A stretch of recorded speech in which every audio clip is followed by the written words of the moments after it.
The massive doors of the Galactic Council chamber towered over Ambassador Elena Chen.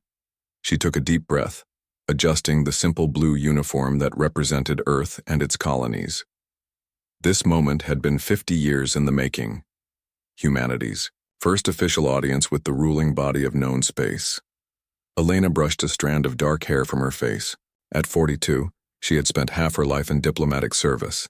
She had negotiated peace between Earth and Mars during the resource wars. She had established first contact protocols with the aliens of Proxima Centauri. But this was the challenge her entire career had prepared her for. "They're ready for you, Ambassador," said Captain Miguel Santos, her security escort. The tall man's hand rested near his ceremonial sidearm. Both knew the weapon was merely symbolic. If the Council wanted them dead, no human weapon would save them. Elena nodded. "Remember the protocol, Captain. No matter what they say or do, we remain calm." "Yes, ma'am," Santos replied, though his jaw tightened. With a sound like thunder, the enormous doors swung inward. Light spilled out from the chamber, momentarily blinding Elena. As her eyes adjusted, she stepped forward into humanity's future. The council chamber was like nothing human architecture had ever achieved. The ceiling soared so high it disappeared into shadows. The walls curved in impossible angles made of materials that seemed to shift between solid and liquid states. The room stretched in a massive circle with 7 raised platforms at its center. Around these platforms, tiered seating rose in concentric rings, filled with beings of every imaginable form, and many forms no human had ever imagined. Elena recognized some species from briefing materials: the insect-like vorax with their gleaming exoskeletons, the gaseous orlocks contained in floating orbs, the crystalline mythtrawl, whose bodies refracted light into rainbows. Hundreds of other species filled the chamber, some appearing as pure energy, others defying human classification entirely. "The human representative may approach the presidium," announced a voice that seemed to come from everywhere at once. Elena walked forward, her footsteps echoing. The floor beneath her was transparent, revealing an artificial sky filled with stars. It created the unnerving sensation of walking through space itself. As she approached the 7 raised platforms, Elena saw the rulers of galactic society for the first time without the filter of recordings or transmissions. The 7 eldest species, collectively known as the Presidium, regarded her with expressions ranging from curiosity to open contempt. The Vorax representative rose to its full height, nearly 12 feet tall. Its mantis-like head tilted as compound eyes studied her. "I am High Speaker Tazalak of the Vorax Imperium, current voice of the Presidium," it said, mandibles clicking between words. "You stand before the Galactic Council, ruling body of the civilized stars for 20,000 years." Elena bowed precisely to the depth specified in diplomatic protocol, showing respect without subservience. "Honored Presidium, esteemed council members," she began, her voice clear and steady. "I am Ambassador Elena Chen of Earth and its colonies. I bring greetings from humanity and our sincere appreciation for this historic audience." A strange sound echoed through the chamber, a clicking, humming, gurgling noise that Elena recognized as laughter in its many alien forms.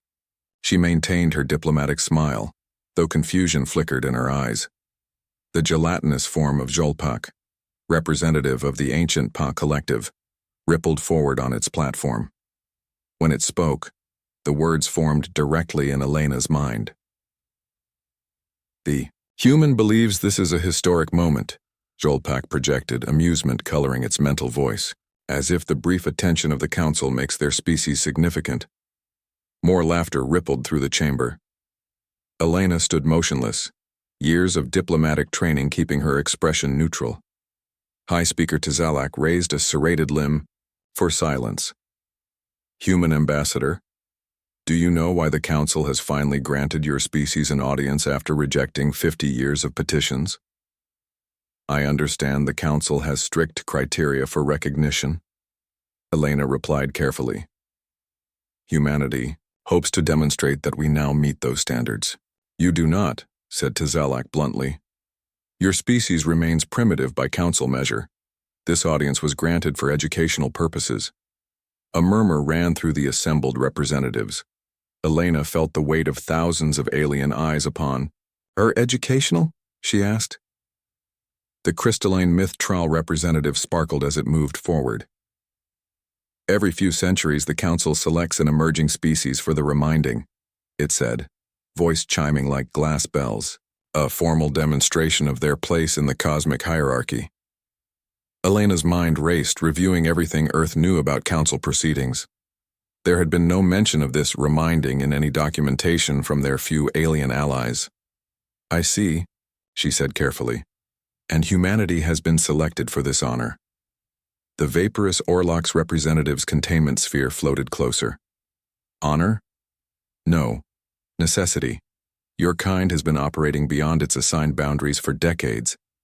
Trading with non-council species, salvaging derelict technology, establishing unauthorized outposts, all within the technical limits of interstellar law, Elena pointed out, her calm slipping just slightly. The letter of the law, perhaps, Tzalak clicked disapprovingly. But not its spirit. Humans have shown alarming expansion tendencies. The Council has determined that your species requires tempering.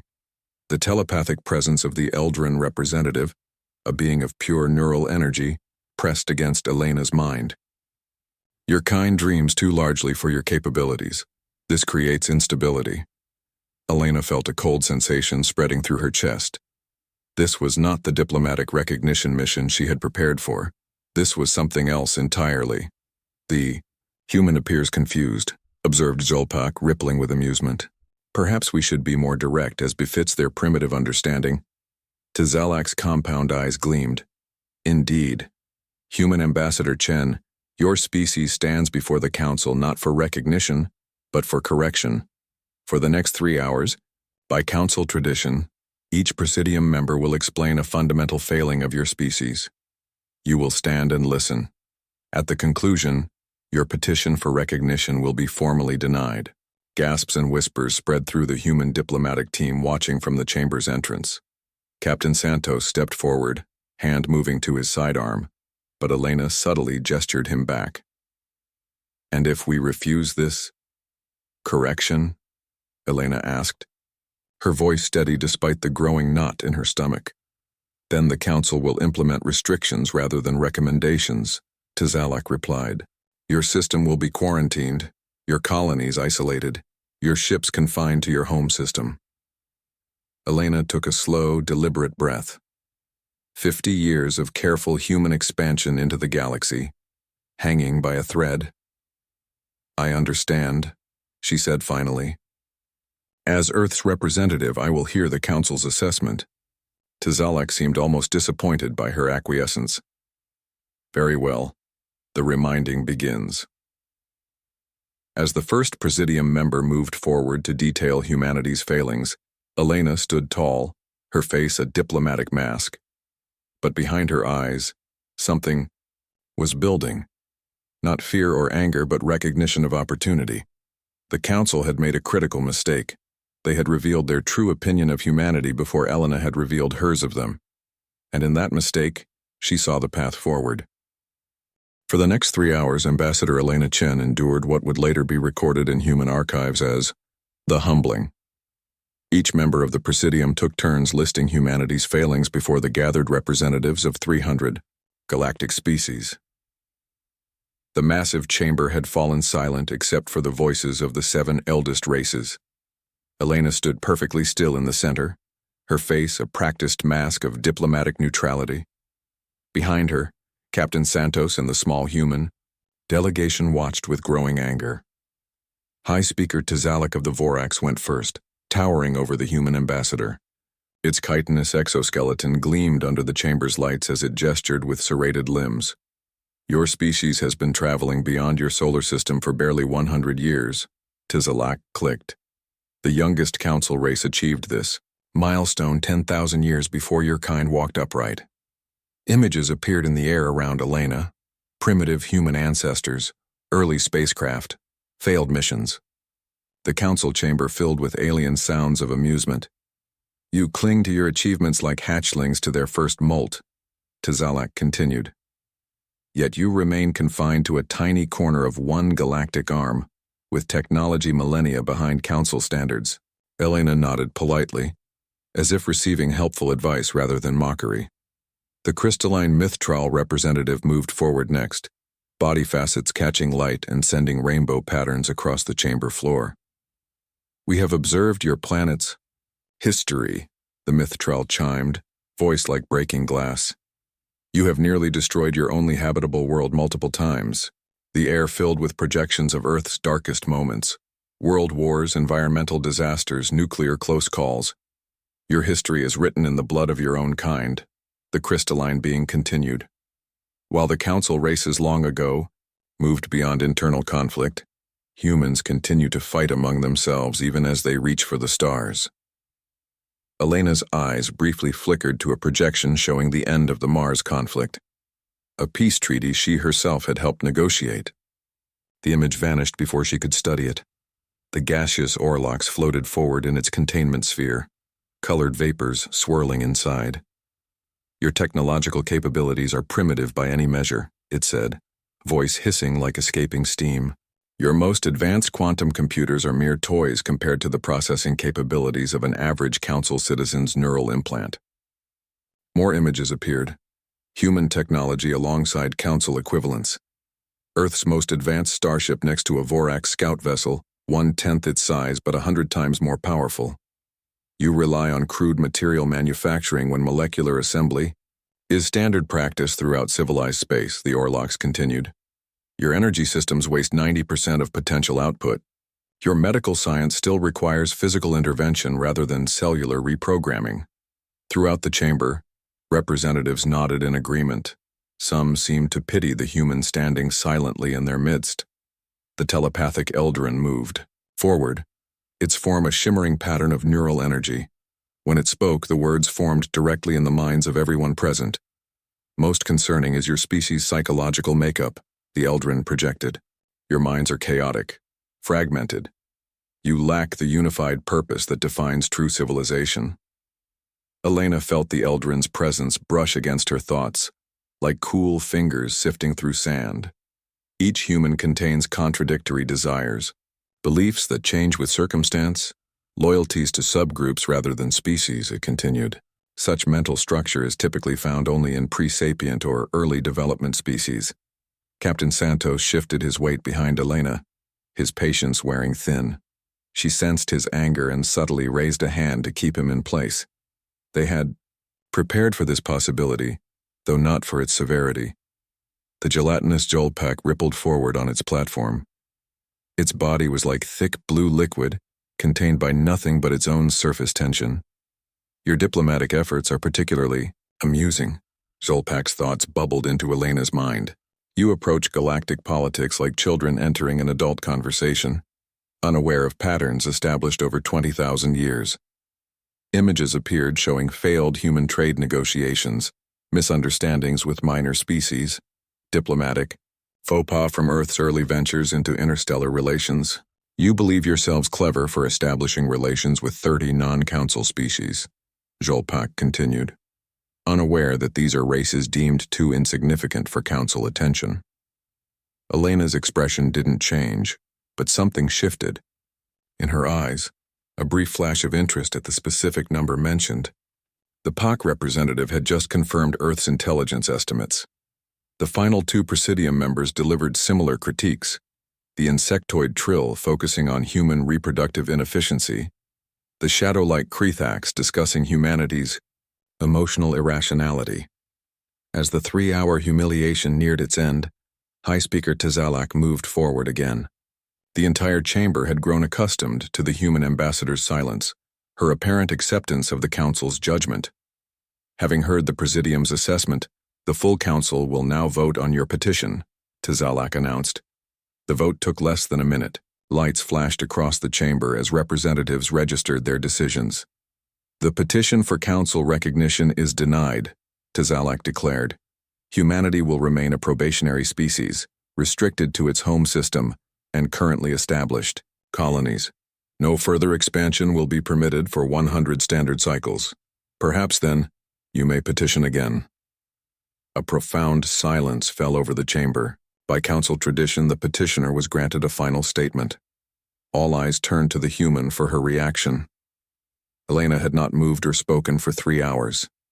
Some representatives had begun to wonder if humans were capable of standing still for so long without assistance.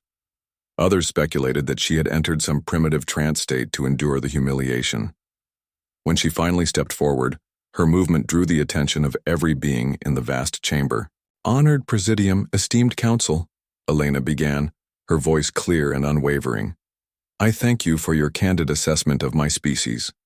She paused, looking around the chamber with a calmness that surprised many of the observers. "You are correct in much of your criticism," she continued. "We are young. We are flawed. We have made grievous mistakes." Murmurs of satisfaction rippled through the assembly. A graceful acceptance of judgment was the expected response from a properly humbled species. "However," Elena said, her voice taking on a subtle new tone, "there is something fundamental you have misunderstood about humans." The murmurs stopped. The council chamber grew still. Elena reached to her wrist and activated a small device. Tzalak shifted forward, mandibles clicking in alarm. Display devices are not permitted during... Too late. The chamber's central holographic system activated without council authorization. Security forces moved forward, but hesitated when they saw the content appearing above the human ambassador. It was not images of Earth or human achievements or military capabilities. It was the council's own members. "Before I address your judgment," Elena said, looking up at the hovering images, "I believe there are some things about yourselves you should know." And as the first images resolved into clarity, even the Presidium members fell silent.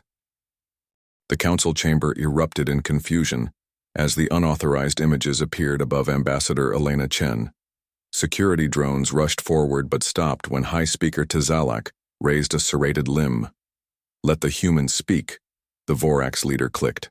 "This final desperation will only confirm our judgment." Elena nodded gratefully, then gestured to the first image floating above her. It showed a desert planet with massive mining operations. Sandstorms raged across barren landscapes where workers in environmental suits labored. "This is the Vorax colony world of Ketlara," Elena narrated. "When plague struck 50 years ago, your government abandoned it as economically non-viable." The image shifted to show vessels approaching the planet, vessels with the blue and green Earth insignia. "Humanity sent 14 hospital ships and 3,000 doctors," Elena continued. "Without being asked, without permission, without recognition." The Vorax representative's compound eyes flashed with surprise. "How did you—" But Elena had already moved on. The display shifted to show a moon with crystalline structures built into its surface. A massive asteroid impact had shattered half the settlement. Crystalline beings, Mythtral colonists, were trapped in underground shelters. "The Mythtral lunar settlement on Ashar's third moon," Elena said. "Destroyed by asteroid impact 73 years ago. Your request for evacuation assistance was deemed logistically challenging by the council." The images changed to show human mining vessels, repurposed as rescue ships extracting Mythtral colonists from collapsing tunnels. Human mining corporations diverted 12 vessels from profitable operations, Elena stated. They adapted their excavation equipment to safely extract 18,437 Mythtral colonists. The crystalline Mythtral representative sparkled in agitation. "Those records were sealed by council directive." Elena's expression remained neutral. "Yes, they were." For the next 20 minutes, Elena methodically presented evidence of humanity's quiet intervention throughout the galaxy. She showed disaster relief efforts on Orlok's gas colonies, medical aid to Eldrin settlements affected by neural disruption, technical solutions adapted to help struggling outposts of even the most powerful council races. "We have operated in the shadows of your civilization for decades," Elena explained, her voice calm but firm. "Watching and learning, not just from your achievements, but from your failures." The chamber had fallen completely silent. Even the most dismissive council representatives were now fully attentive. You mock our short history in space, Elena continued. Yet in 50 years, we've established relations with 32 non-council species the Presidium deemed insignificant. We've created trade networks in regions you've abandoned as unprofitable. The display shifted to show evidence of these networks, star maps with trade routes connecting systems the Council had never bothered to develop. We've developed technologies uniquely suited to help those you've deemed unworthy of assistance, Elena added. Images appeared showing hybrid technologies, human ingenuity combined with abandoned Council designs. Water purification systems built from salvaged Vorax mining equipment. Medical scanners created from repurposed Eldarin communications devices. You see, Council members, Elena said, her voice now carrying an undercurrent of steel beneath its diplomatic tone. Humans learned long ago on Earth that true power isn't demonstrated by how you treat your equals, but by how you treat those you consider beneath you. Captain Santos stepped forward to stand beside her, pride evident in his posture. The other human delegates moved to flank their ambassador.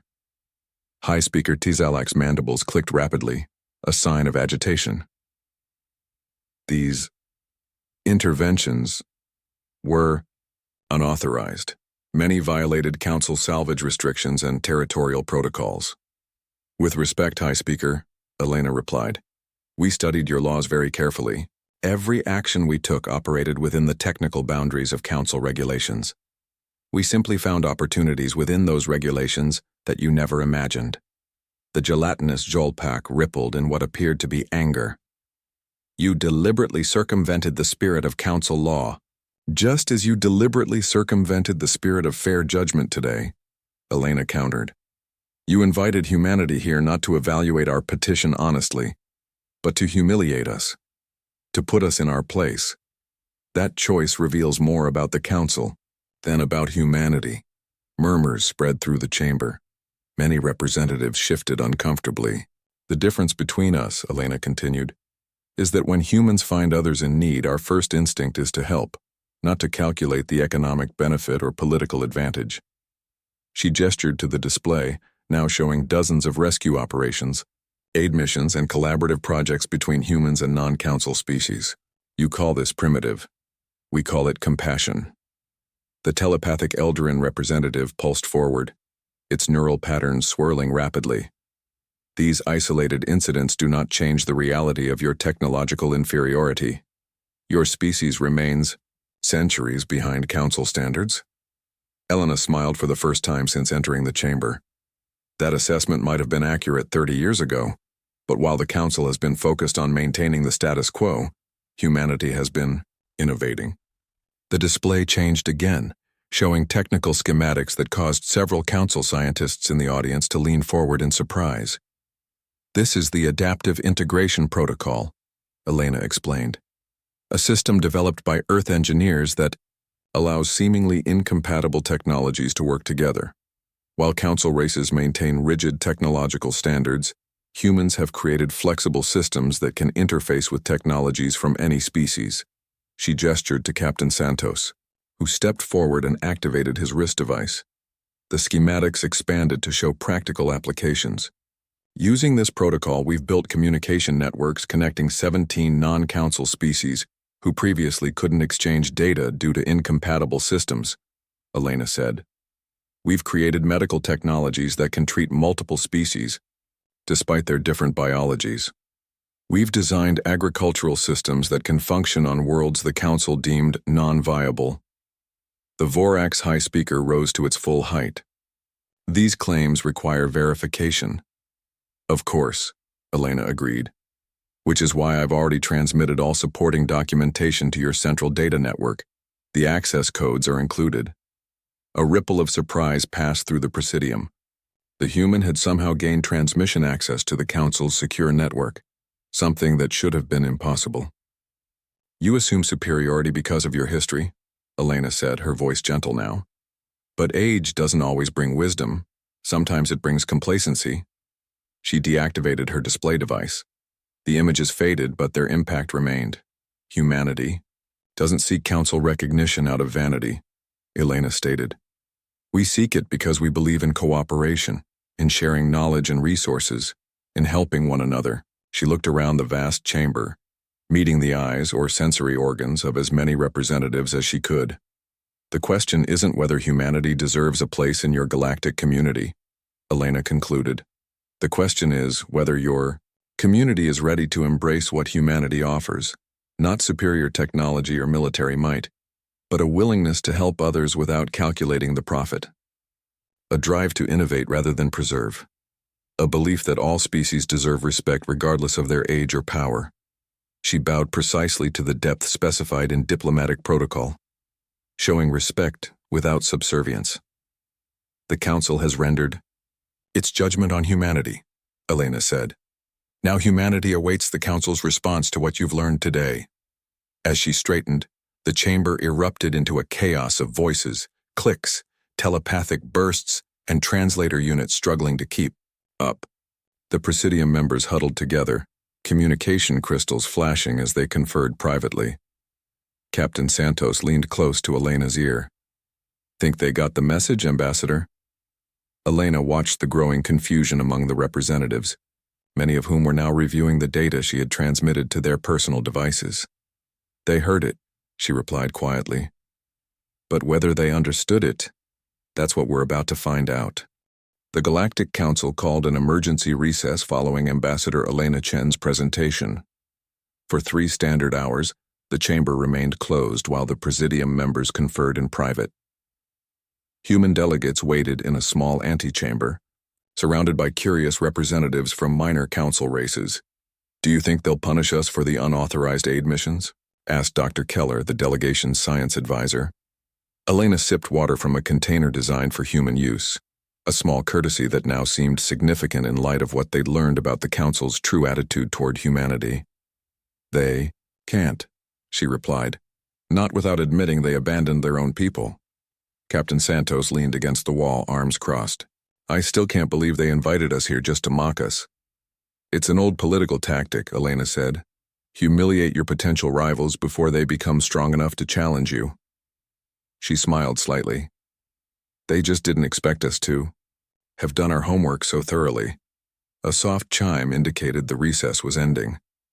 The human delegation returned to the council chamber, which now buzzed with subdued conversation. As Elena took her position at the center, she noticed many representatives viewing her with new expressions: curiosity, reassessment, and in some cases, respect. High Speaker Tizalak rose as the chamber quieted. The Vorax leader's compound eyes studied Elena for a long moment before speaking.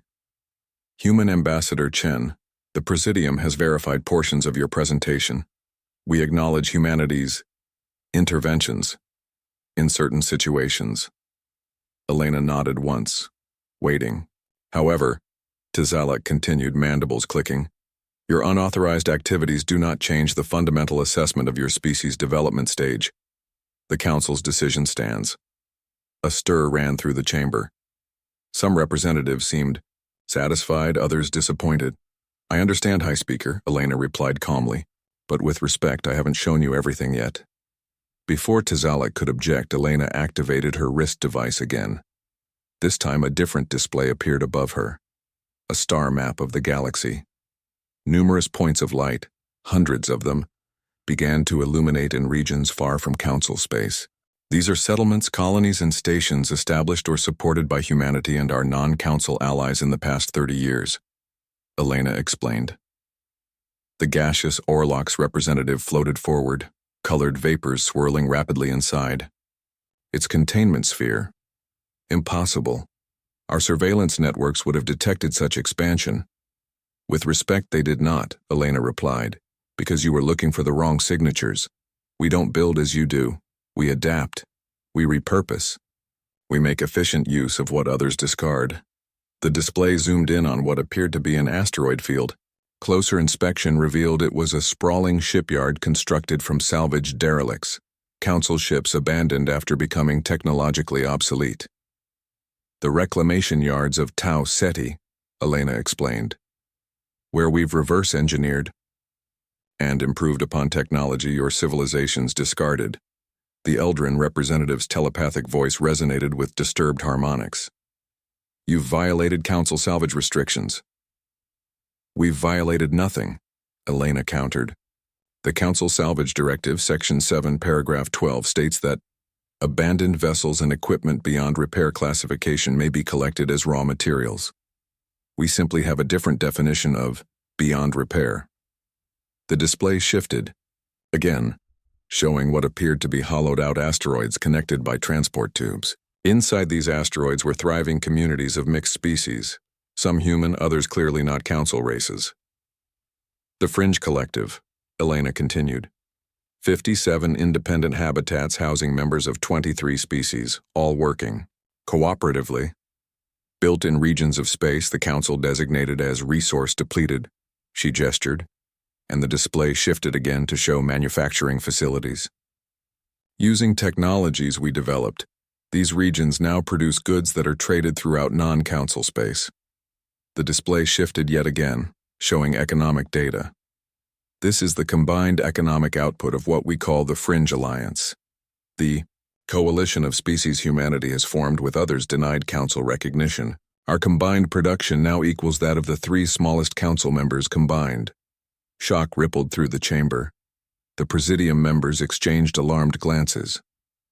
But most importantly, Elena continued, we've done what the Council has failed to do for millennia. We've innovated. The display showed technologies uniquely adapted to challenging environments, atmospheric processors that made toxic worlds habitable, bioneural interfaces that allowed communication between incompatible species, energy systems that ran on resources the Council considered worthless. While the Council has maintained stability, admirable in its way, humanity and our allies have pursued adaptation, Elena said. And in a universe that constantly changes, which approach do you think will ultimately survive? High Speaker Tazalak's exoskeleton clicked as it shifted position. These developments are concerning. They suggest a deliberate attempt to establish a rival power structure. Elena shook her head. Not rival, High Speaker. Alternative. We have no desire to challenge the Council's authority in its territories. We simply found places where your authority was absent and filled the need. The crystalline Mythtrol representative sparkled in agitation. You claim peaceful intentions, yet you build infrastructure that could easily be converted to military purposes. Unlike the Council, Elena replied, we don't measure civilization by military capacity. The Fringe Alliance focuses on mutual support, not dominance. She deactivated the display, allowing the chamber to darken slightly. Everything I've shown you can be verified, Elena said. The coordinates, the economic data, the technological specifications, all have been transmitted to your central network. The gelatinous Jolpak rippled forward. You have exceeded your permitted time, human ambassador. The Council will need to evaluate these new assertions. Elena nodded. Of course. But there is one more thing. Something we discovered 18 months ago that even your most advanced intelligence networks haven't detected. The chamber grew silent. Even those representatives who had been dismissive were now fully attentive. Elena activated her device one last time. The holographic display showed a vast region of space at the galaxy's edge, empty except for strange gravitational distortions. This is the void barrier, she said quietly. The phenomenon your scientists have studied for 10,000 years, without breaching. The entire Presidium seemed to lean forward in unison. The barrier is impenetrable, the Vorax spokesperson stated. Countless expeditions have proven this. Countless Council expeditions, Elena corrected gently, all following the same theoretical frameworks, all looking for the same types of solutions. The display zoomed in on what appeared to be an insignificant point of light within the distortion field. 18 months ago, Elena said, her voice clear in the absolute silence of the chamber. The human vessel Prometheus, along with ships from 4 of our ally species, successfully breached the barrier. A sound like a collective intake of breath passed through the chamber. We didn't force our way through as your expeditions have attempted, Elena explained. We studied the barrier not as an obstacle, but as a natural phenomenon with its own logic. And then we adapted to it. Images began to appear. Strange landscapes, bizarre celestial formations, and species unlike any the Council had catalogued. Beyond the barrier, we discovered 17 habitable worlds. Elena continued. We made first contact with 9 previously unknown intelligent species. We've established preliminary diplomatic relations with 5 of them. The Presidium members exchanged alarmed glances. The Eldrin's telepathic voice trembled. If this is true, it is, Elena stated firmly. And the species beyond the barrier have their own histories, their own technologies, their own way of viewing the universe. Some have been observing this galaxy for longer than your council has existed. She looked around the chamber, meeting the eyes of as many representatives as possible. They've been waiting for someone to reach them, she said.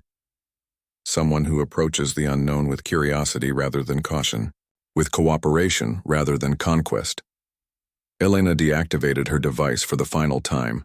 The images vanished, but their impact remained, hanging in the air like an unspoken challenge. Humanity doesn't come before you today asking for recognition, she said, her voice gentler now. We come offering an opportunity, a chance for the Council to be part of something greater than itself. She bowed, deeper this time, a gesture of genuine respect. The choice is yours, Elena concluded. Adapt or be left behind. With that, she turned and walked back to join her delegation, leaving the council chamber in stunned silence. For 3 days, the Galactic Council remained in closed session. The human delegation was provided quarters aboard their own ship, which remained docked at the massive council station. Security drones hovered constantly nearby, though they maintained a respectful distance. Elena spent much of the time reviewing data with her team, preparing for whatever response the council might have. Captain Santos monitored council communications channels, noting the unprecedented level of encrypted transmissions between member worlds. They're scared, he told Elena on the morning of the 3rd day. Really scared. Elena nodded, looking out the viewport at the magnificent spiral of the galaxy. Change is always frightening, especially for those who've been in power for so long. Dr. Keller looked up from her data tablet. Do you think they'll try to stop us? Militarily, I mean. They might consider it, Elena admitted. But the Council hasn't fought a real war in 5,000 years. Their military is designed for peacekeeping and intimidation, not actual conflict. And we've been careful not to appear threatening, Santos added. No weapons development, no military installations, just trade, aid, and exploration. A soft chime sounded throughout the ship. The council session had ended. They were being summoned back. As the human delegation entered the council chamber, Elena immediately noticed the difference in atmosphere. The mockery and condescension were gone. In their place was a tense, focused attention. Many representatives who had laughed at humanity now watched the human delegation with expressions ranging from curiosity to concern. Some even nodded respectfully as Elena took her position at the center of the chamber. High Speaker Tazalak rose, compound eyes fixed on the human ambassador. Ambassador Chen of Earth. The Vorax began, voice formal and measured. The Council has verified your claims regarding humanitarian interventions, economic development in fringe territories, and technological adaptations. Elena nodded once, waiting. However, Tazalak continued, your most significant claim, regarding breach of the void barrier, requires direct evidence. The Council requests access to your expedition data. Elena had anticipated this. Of course, High Speaker. I've prepared a complete data package, including navigational records, sensor logs, and first contact protocols. She activated her wrist device, but instead of a display appearing above her, the chamber's massive central projection system activated. The entire ceiling of the vast room transformed into a view from the bridge of a human vessel. The scene showed a human captain, a woman with dark skin and silver hair, giving orders as her ship approached the swirling distortion of the void barrier. Alien vessels flew alongside, ships of designs unfamiliar to the Council. This is Captain Maya Rodriguez of the Earth exploration vessel Prometheus, Elena narrated as the recording played, accompanied by ships from the Tellarite Collective, the Novan Republic, the Drux Hives, and the free sentience of Epsilon Indi. The Council watched in silence as the human captain coordinated with her alien allies. Instead of trying to force their way through the barrier with brute power, as Council expeditions had always done, the ships arranged themselves in a specific pattern. Our scientists discovered that the void barrier isn't a wall, Elena explained. It's more like a membrane that vibrates at specific frequencies. By matching those frequencies and creating a resonance pattern, we were able to create a temporary opening. On the screen, the ships emitted precisely calibrated energy fields. Where they intersected, the barrier seemed to thin, its swirling patterns calming. A passage appeared, not torn or forced, but almost as if the barrier itself had decided to open. The key insight came not from human scientists, Elena continued, but from a collaborative effort. The Tellarites contributed gravitational theory. The Novans provided energy modulation expertise. The Drux offered pattern recognition algorithms. The free sentients contributed their unique perception of quantum states. The recording showed the ships passing through the opening, which sealed behind them. Then, images of what they had discovered. Strange, new star systems, worlds with bizarre but beautiful landscapes, and finally, contact with alien species unlike any the Council had catalogued. When the recording ended, the chamber remained silent for several long moments. Finally, the telepathic Eldrin representative's voice touched the minds of everyone present. How did you know to attempt this approach when our scientists failed for millennia? Elena smiled slightly. Because we didn't assume we already had all the answers.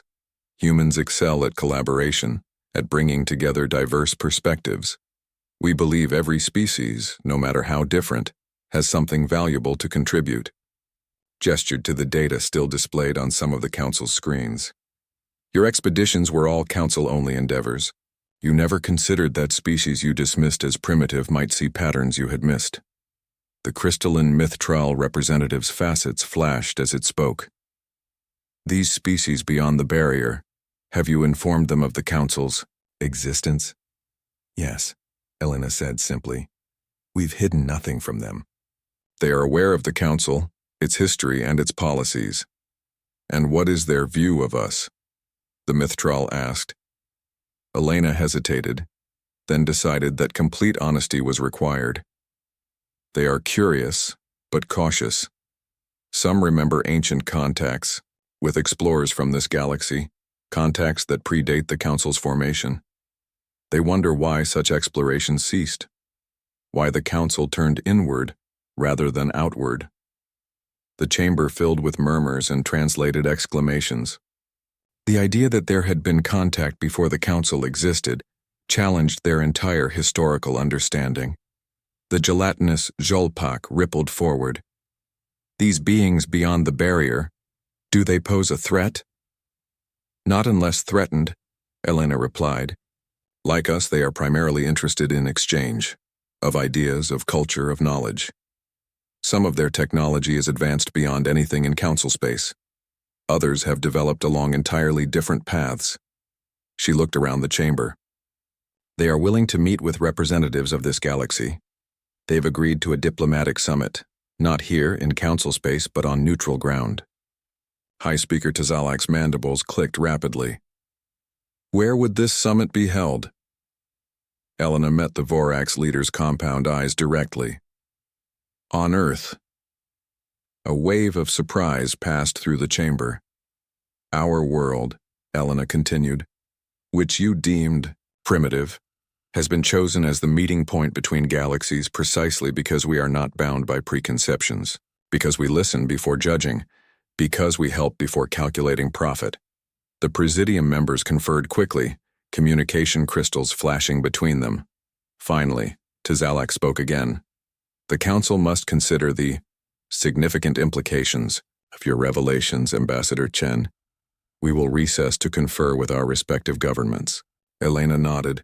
Of course, how much time will you require? Such momentous decisions cannot be rushed, Tzalak replied. Perhaps several standard months. The summit will convene in one standard year, Elena interrupted gently but firmly. The Trans-barrier delegates have already begun their journey. Their perception of time differs from ours, but they will not be kept waiting indefinitely. She allowed her words to sink in. For the first time in 20,000 years, the council was not dictating terms. They were being asked to respond to a timeline set by others.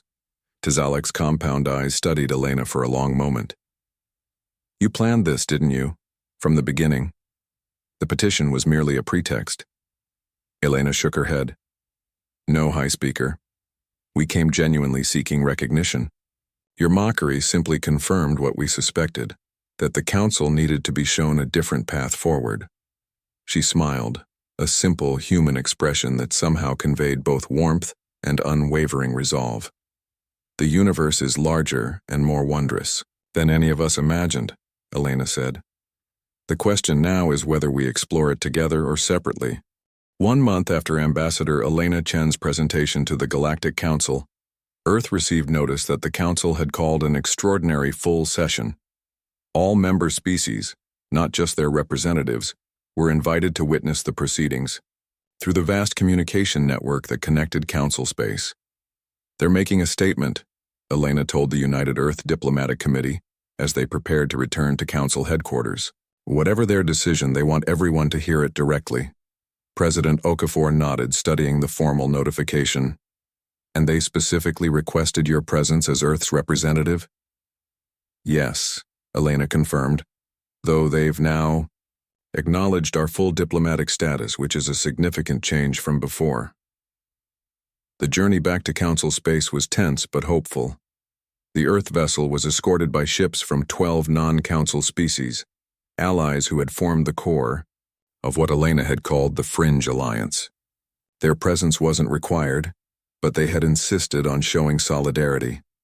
When the diplomatic party arrived at Council headquarters, they found the massive station transformed.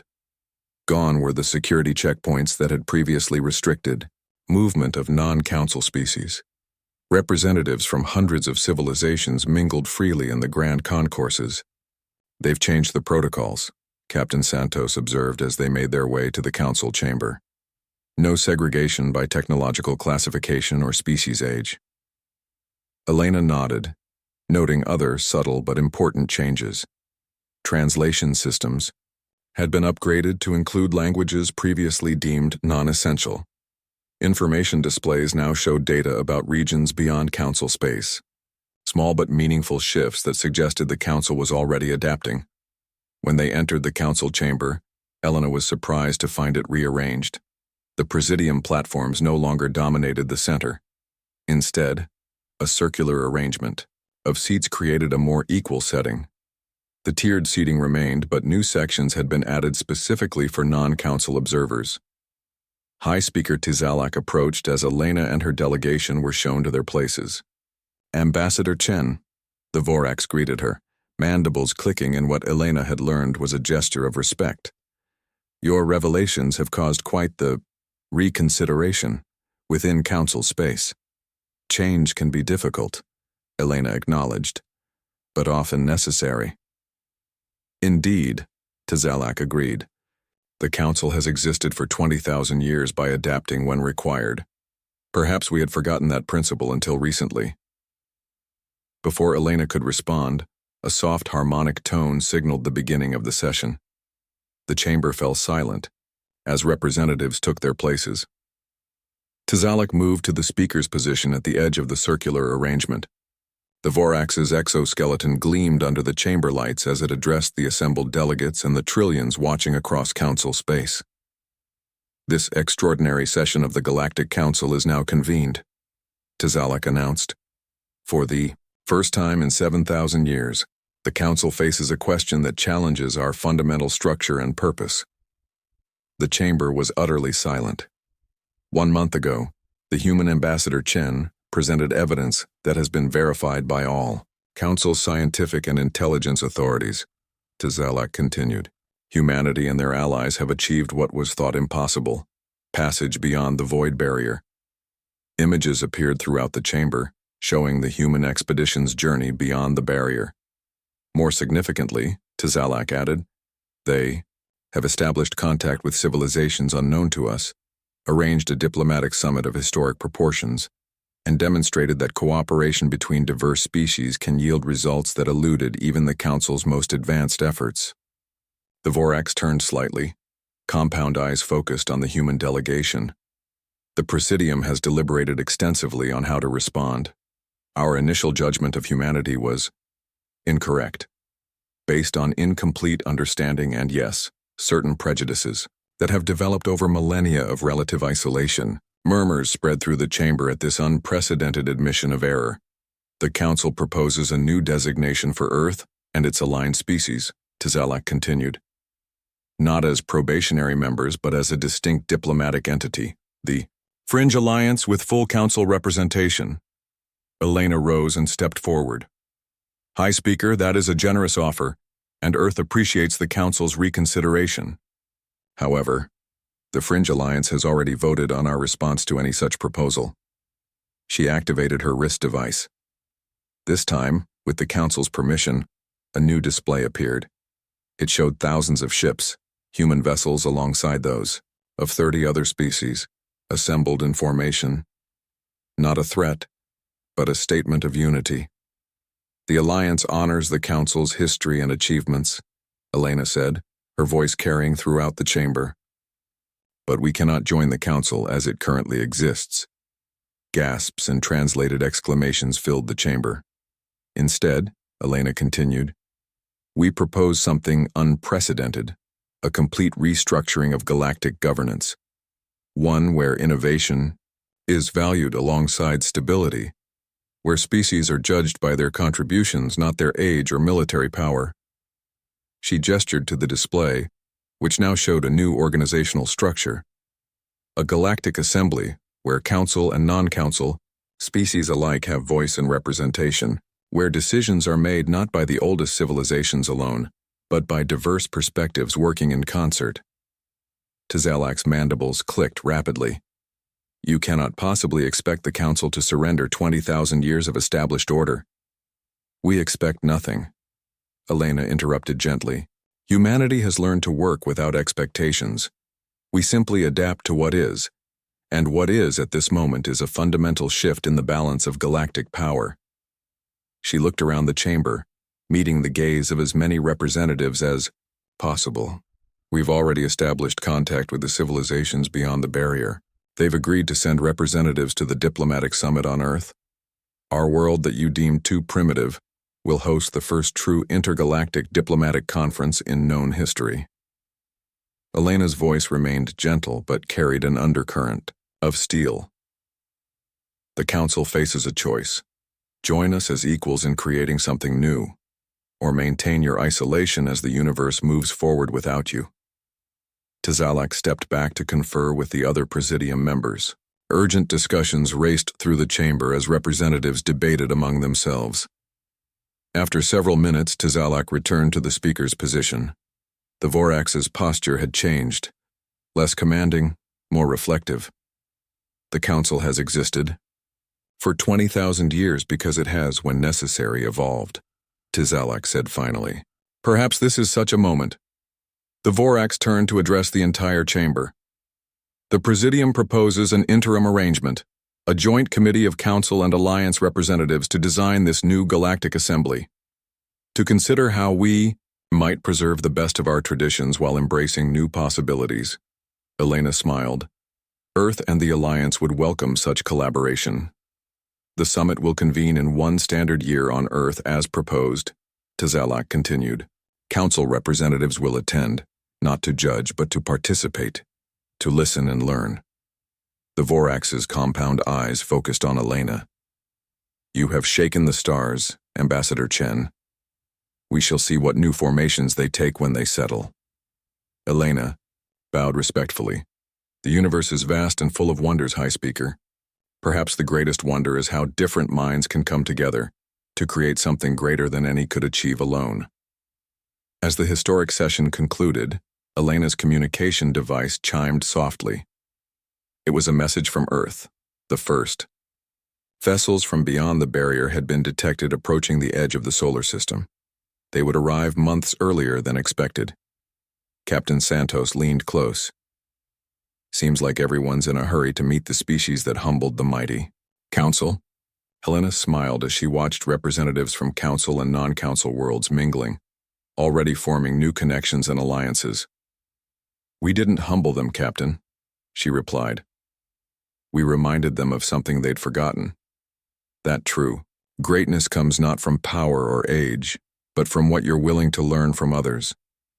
She looked out through the chamber's vast windows at the galaxy beyond, no longer divided into council and non-council space, but full of endless possibilities. And the stars, Elena added softly, have only just begun to shake. End.